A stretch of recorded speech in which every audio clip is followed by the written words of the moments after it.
Hey guys, so I literally pray to God that He gives me the strength to be able to say what I need to say without crying the whole time.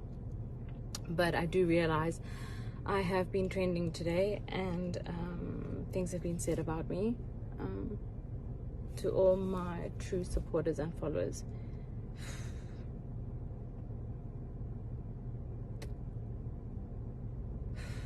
I honestly feel like you guys know the core and the essence of what I am, so I would be doing myself a disservice by not saying something.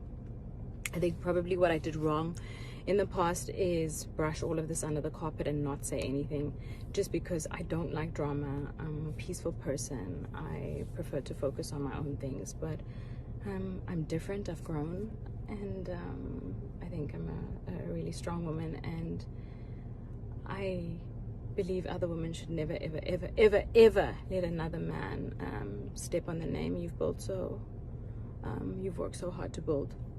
So I'd like to address things that were said about me by Mulema Marahanye Jub on macg's show, as well as macg. Okay, so there's three things that I mainly want to address. The first was saying that he smashed me. First of all, Mulema, you raped me.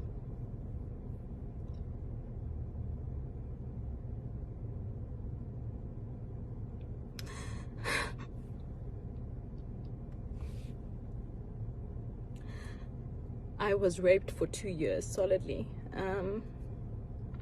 So please don't make it sound like it was a relationship. I was absolutely afraid to leave. Afraid of the power that your mother had in being around you at the time.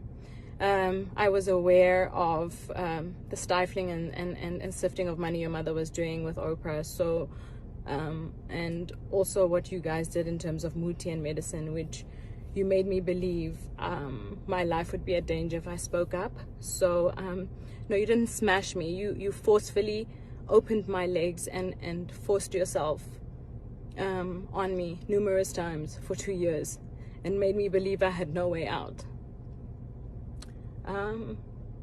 In that time, I had an abortion, of course, because there was absolutely no way I would have a child that was forcefully given to me. And the most painful part about all of this is that I was a virgin. And I told him at the time, I had told Jub that I was a virgin, and I planned to be a virgin until the day I got married. And the first time he raped me, the next morning, I had been trying to get hold of my friend the whole night who lives in my building, but the next morning when he eventually did open the door, and he can be a testimony to this, is Richard Lukunku, you know, I came to you because I didn't know what to do, and I came to you crying for help. I was afraid, so afraid. And I'm telling this story because, you know what, I genuinely believe that God allows certain things to happen. Your journey or the burdens that you face or the things that you go through, they happen for a reason, guys. And I genuinely believe this burst or this thing that's happened is for me to empower other women, to let them know to, one, never accept emotional abuse and rape the way that I did for 2 years straight. And also, if it has happened to you, turn your life into something really, really strong and powerful, which I have done. And I've really tried to mind my own business. But what I will not stand for is for you to degrade my name. I don't understand why you have an interview and you have to speak about me. You are at such a low point in your life that you should actually be spending your time apologizing for the children that you killed because you were high. Instead, you are trying to bring my name, that I've worked so hard to build the success that I have, okay? The woman that you knew back then, she doesn't exist, okay? I'm no longer afraid. You cannot bring me down, break me apart. Yes, you may have raped me for 2 years solidly. And I want people to know the criminal that you really are. I really wish, you know, that you served a longer jail time, that you were still in prison. You know, just to describe, I've actually never spoken about this. I've never even opened about, I've told my husband in bits and pieces of this time in my life, because I think I actually blocked it out because it was so traumatic to me. But he would do things like wait for there to be people to rape me, because it got boring just to rape me plain and at home. I remember the one time I had my siblings visiting, from school, and he would do it while they were around in the same room so that I wouldn't scream, you know. I want people to know the kind of person that I dealt with. God, this is so not on brand. You know, so I will not allow my name to be dragged in the dirt, and to have some man speak about me like, you're so smooth, you managed to smash me. You didn't smash me, you raped me. You raped me, and I was still a good enough person, and I never ever spoke about it. I focused on my own and carried on with my own life. But what I will not do is let you destroy my name. I wrote a few notes so that I don't forget everything. And the other thing that you said is, I left you because I saw a picture with Kelly. I just want people to know that I left because he tried to kill me. He suffocated me. He literally suffocated me. And I remember that day so vividly. It was like, I prayed to God for the strength to kick him off, which I did. He had locked all the doors. He would lock me in the house sometimes, take my car, monitor my movements. I was in varsity at the time. I would not always be allowed to have my own car. I would not be allowed certain friends.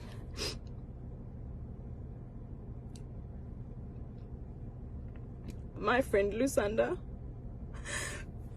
who was the only friend who was allowed in my life at the time. Lou, you know what happened to me. You've seen it happen over all those years. So, it's not true. I didn't leave because I saw a picture. I left because he tried to kill me. And I was always afraid to leave because of the threats that were made. But at that moment where he tried to kill me, I knew that the very thing I was afraid of, which was dying, I knew was meant to happen that day. So I actually got away. And when I got away, I went to the police station to try and open a case of abuse and rape and attempted murder. And the police officer said to me to go home and think about my decision, because she is so sick and tired of women coming to report their boyfriends and husbands only having to take them back after all the abuse. So I just wish I had more information about how to get out and how to deal with rape and what it is that you should do when it happens to you. But in the beginning stages when it happened to me, I would reach out to my friends and they didn't do anything. One of my friends still today calls me and says he regrets not helping me. I mean, the first time it happened, he literally gave me a Christian book to read and we prayed. But that's what I did. So trying to find my strength. Anyway, so that was the real reason I left. I left because my life was in danger, and I tried to open a court case. I tried to open a case against him, and our police system failed me. The lady sent me home because she says that women always go back to gender-based violence. I don't speak about these things publicly, but if you know me and you follow me, you will know that with my skincare business, during Women's Month, we donated money to Future Females to help build homes for gender-based violence for women.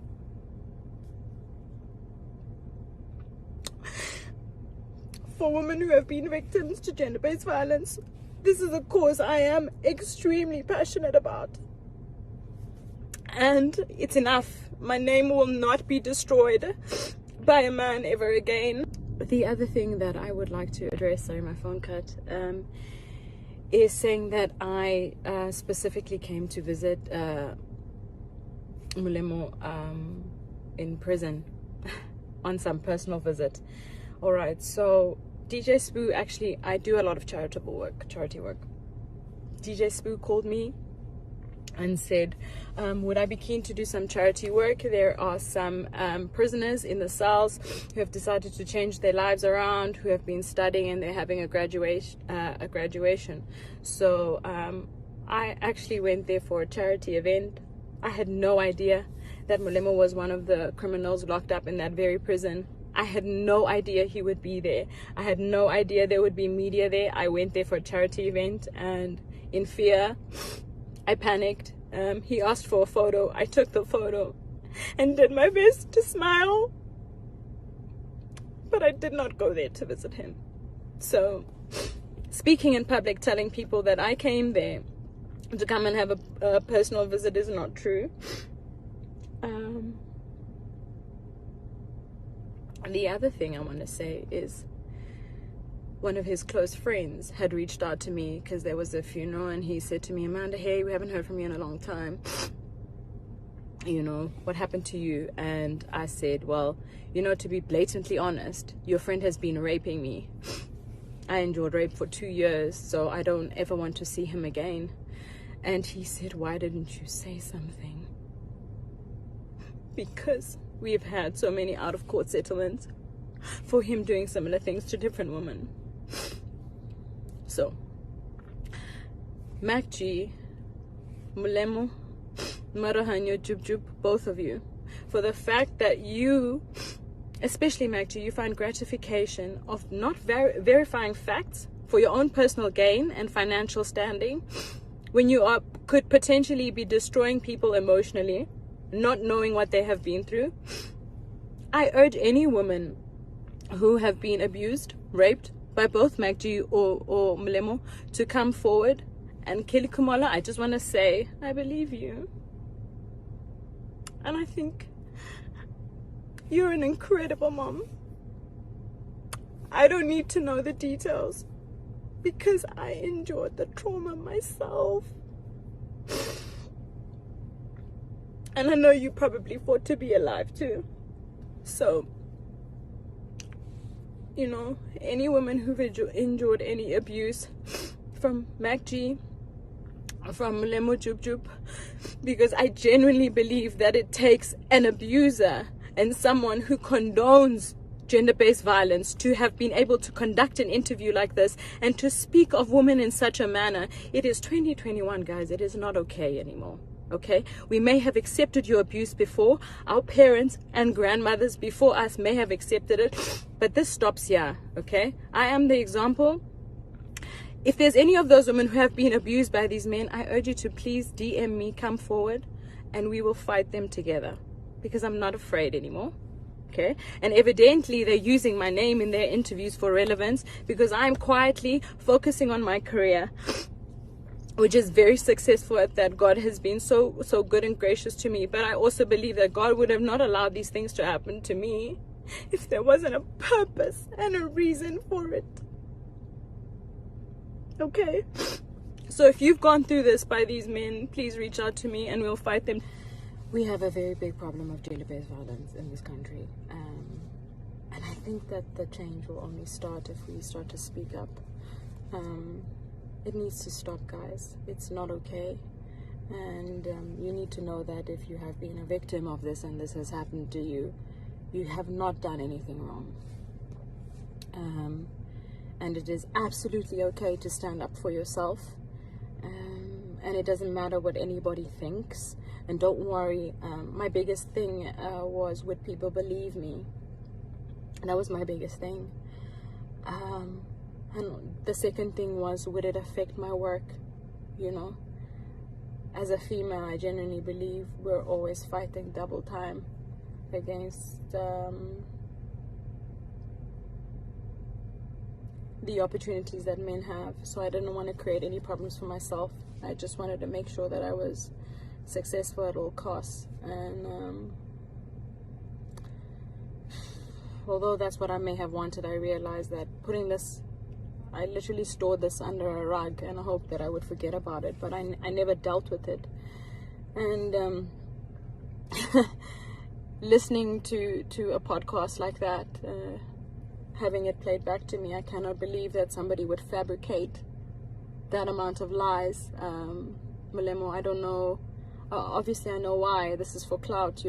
Here's my attention. You wanted my attention, you got it. But this time you're getting my attention, and I'm fighting for every single person who has been abused, harassed, and raped. It stops here. It stops now. You no longer have to accept this. And macg, you will no longer use a female's name for your financial game. Your publicity of your podcast is not more important than the safety of our women. Okay, the change starts with us. If we don't protect our women, which you two have both done a terrible job at doing, I'm going to change that narrative. Okay, it stops here. It stops now. I'm actually really proud of myself for speaking up about this and telling my story. For years I was traumatized. I remember literal flashbacks of my younger sister and I literally running away from the house because we were afraid. We were afraid of what would happen to us. And now I'm in such a position where I'm empowered, I'm strong, and I know that God is in control. I'm not afraid of you. And it's wrong what you did. You took the virginity of a woman who was saving herself for marriage. Not once, but you continuously raped me for 2 years. My spirit almost died. I almost died. I tried to kill myself twice because of what you did. But you know what? I'm so grateful. I don't regret anything that has happened to me. I think I've come out stronger. A lot of people ask me how come I'm able to keep going that much more, why it is I'm so resilient and so strong. And this is it. This is the proof. When you've gone through so much and you still choose to overcome, like, I'm in a place where I'm fearless. I'm not afraid of you, okay? And I will take you up to court legally for defamation of character, both macg and Toop. It is not okay for you to drag my name in the dirt, that you guys need to be relevant for whatever reasons in your career, okay? I will meet you in court, and any women who have been harassed, raped, and abused by these two men, I have your back. Kelly, this is including you. If you guys needed just a little bit of more support to fight these people, I got you. It stops here. This is rubbish, okay? The change starts with us, and we are the change. I love you guys so much. Really. All of you that have been such an important part of my journey and my career, and it's been an amazing opportunity to grow with you, and I think it's important that I share this with you. So yeah, I'm standing for change, and I will fight this, and you will not drag my name that I've worked so hard to build.